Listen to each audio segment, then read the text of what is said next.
Tesla news last week. These are the biggest stories, I think, the most important stories from Tesla. Number one, Apple CarPlay. Number two, well, let's get to it. Hello, my friends. Welcome to the channel. I'm Sam Evans. You're watching the Electric Viking. Alrighty, Tesla has decided to add dynamic supercharger pricing to 550 plus locations. In other words, most Tesla supercharger locations are going to get dynamic pricing within this year, I'd say. What does this actually mean? Well, first of all, there's 5 states in the United States: California, New Jersey, New York, Florida, and Illinois. Following this small-scale pilot that began earlier this year, this is the expansion of Tesla's dynamic pricing. Tesla said on their post on X that the pilot has been successful in managing supercharger traffic and balancing demand. So, live pricing is a model that moves beyond static time of day rates by using a live feedback loop to adjust pricing based on real-time site use and congestion.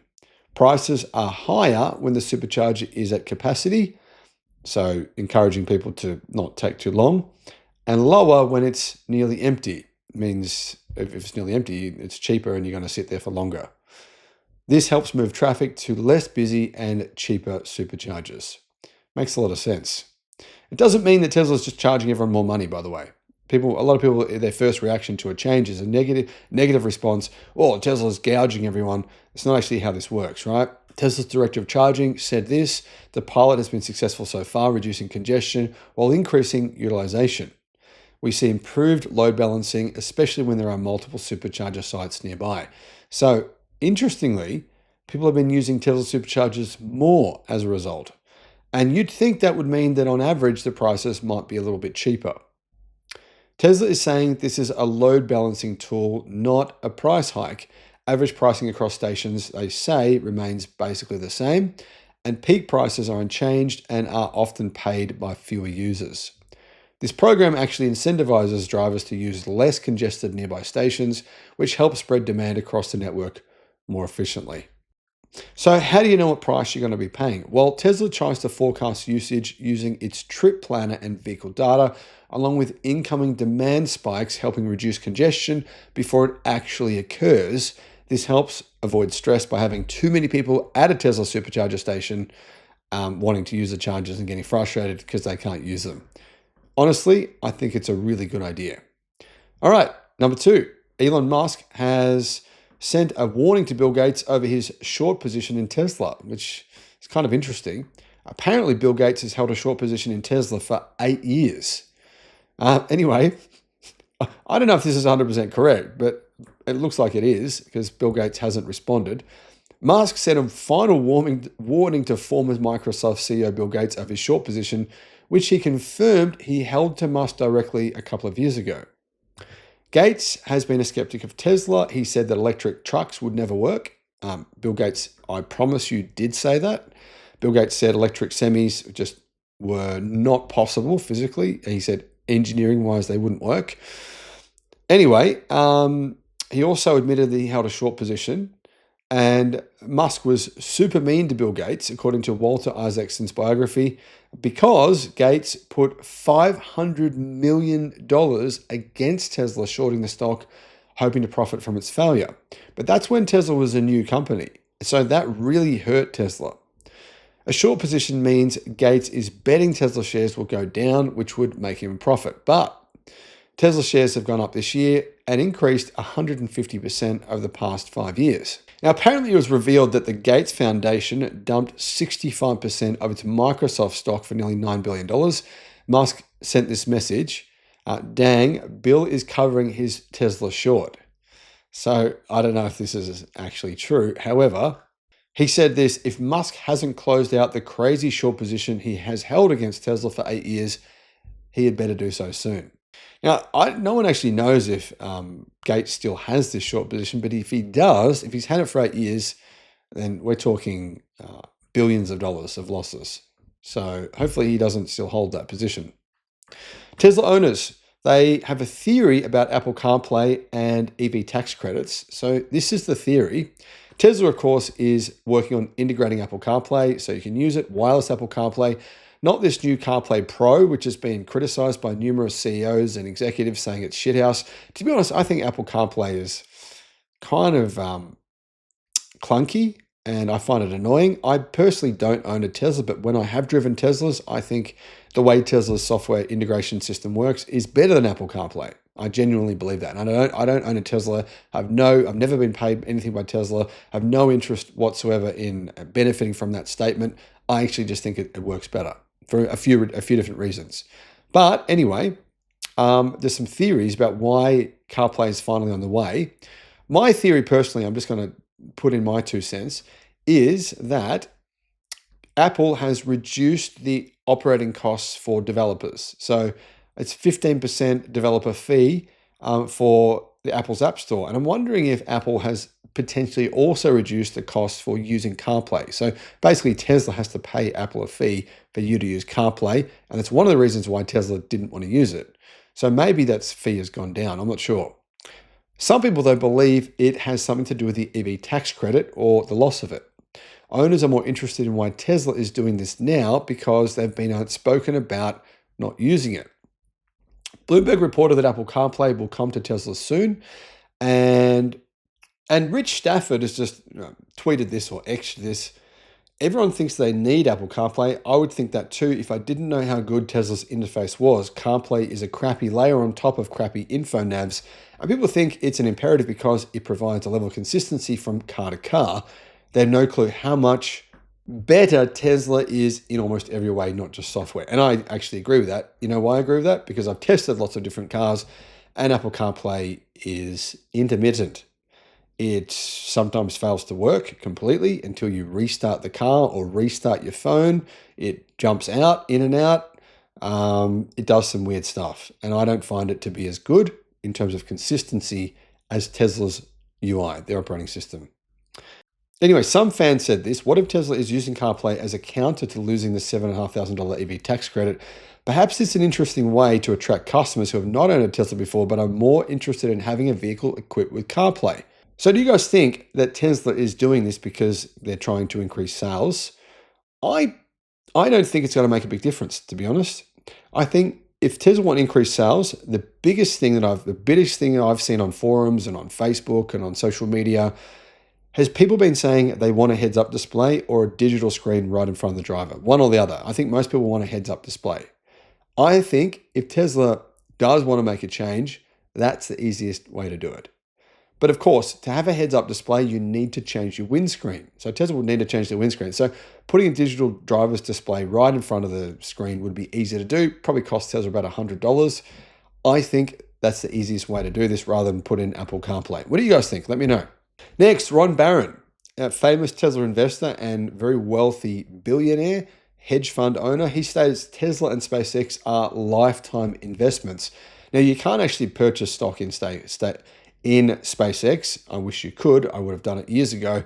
But anyway, you can if you're a private investor with enough money, and Ron Barron has been able to do that.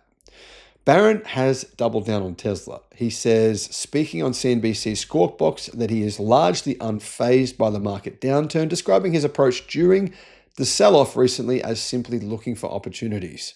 He emphasized that Tesla remains the centerpiece of his long-term strategy, recalling that although Barron Funds once sold 30% of its Tesla position due to client pressure, that's interesting, he personally refused to trim any of his personal holdings. We sold 30% for clients. I did not sell personally a single share, he said.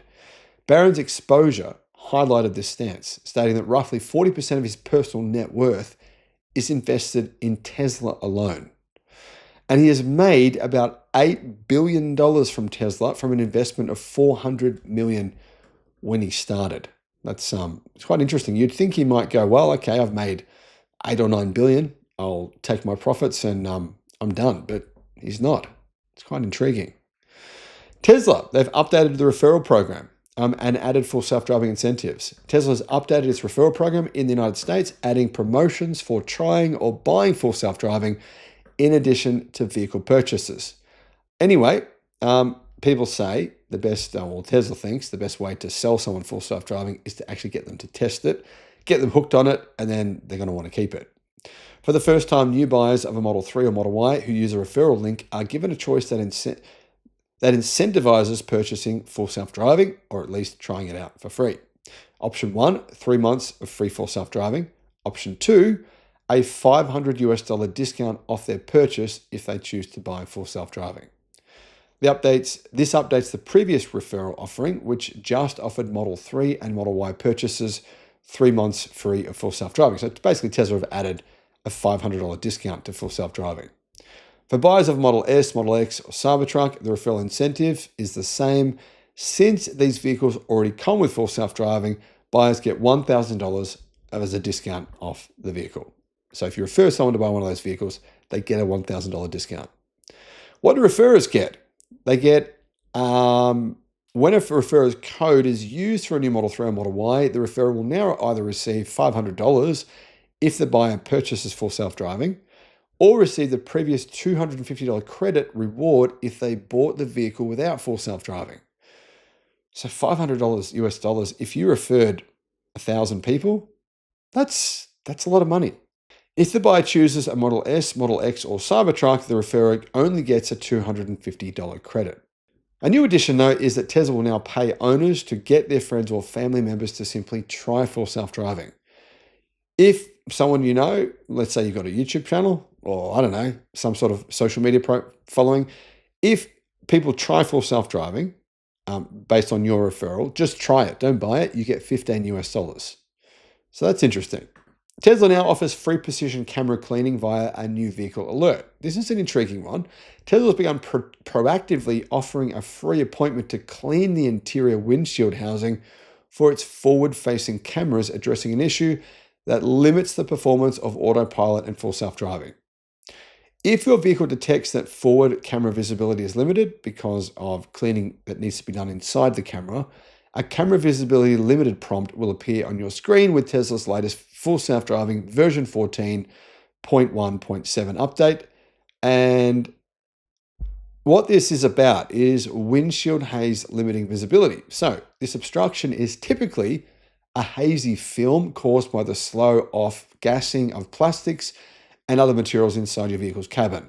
So normally this only happens after you've owned a car for a few years. Over time, though, this residue can build up on the inside of the windshield and within the camera enclosure, impairing the camera's ability to see clearly through the windshield. So you can actually take your vehicle back to Tesla and they can clean it. It's quite automatic though. So if your vehicle detects an issue, it has a free precision camera cleaning directly through the Tesla app.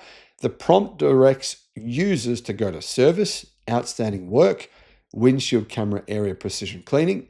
Once the alert is activated, then this new service item is automatically added to your vehicle's Outstanding Work section.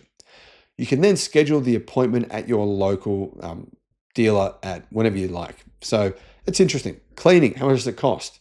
$60 to $85 US depending on your model of car. Sounds like a pretty reasonable price in my opinion. Tesla has announced full self-driving is coming soon to South Korea. So it's come to Australia. It's meant to be coming soon to China. They're saying by February of next year. And it's been approved now for South Korea. It's quite interesting to see Tesla's rollout of full self-driving is happening across numerous countries pretty quickly now. In addition to that, Tesla's released full self-driving version 14.1.7, adding 3D buildings, Tron mode, and other stuff. Not a Tesla app says that regular customers have now started receiving this update as of yesterday. This update includes bug fixes for full self-driving version 14. It also updates the full self-driving branch to the latest 2025.38 branch, adding features such as Tron mode and 3D buildings. It also makes full self-driving version 14 available to all vehicles, including those on a 2025.38 update for the first time. Notably, Tesla skipped full self-driving version 14.1.6, which appeared in the wild on social media for a few hours earlier, and then they went straight to a new version. So, new features, what are they? Well, this includes the same release notes as the previous full self-driving 14.1 versions. That means new features like Mad Max mode are included. What exactly is Mad Max mode? Well, for full self-driving users who already have it, you might already know this, but in previous versions of full self-driving, it was known as the most aggressive lane change profile, willing to make frequent and decisive lane changes in traffic to navigate through that traffic as quickly as possible. So it's quite interesting, actually. It's kind of an aggressive full self-driving, which I've got to say I did use in California, and I found it quite impressive. So there's some new visualizations in this software update, including 15 new full self-driving visualizations. So ultimately, really though, this new update it's sort of just kind of making full self-driving version 14 work for basically everyone who has full self-driving. Guys, that's all the main Tesla news I'd say that's the most important, I think, from the last 5 or 6 days. Let me know what your thoughts are. Thanks for watching. Bye-bye.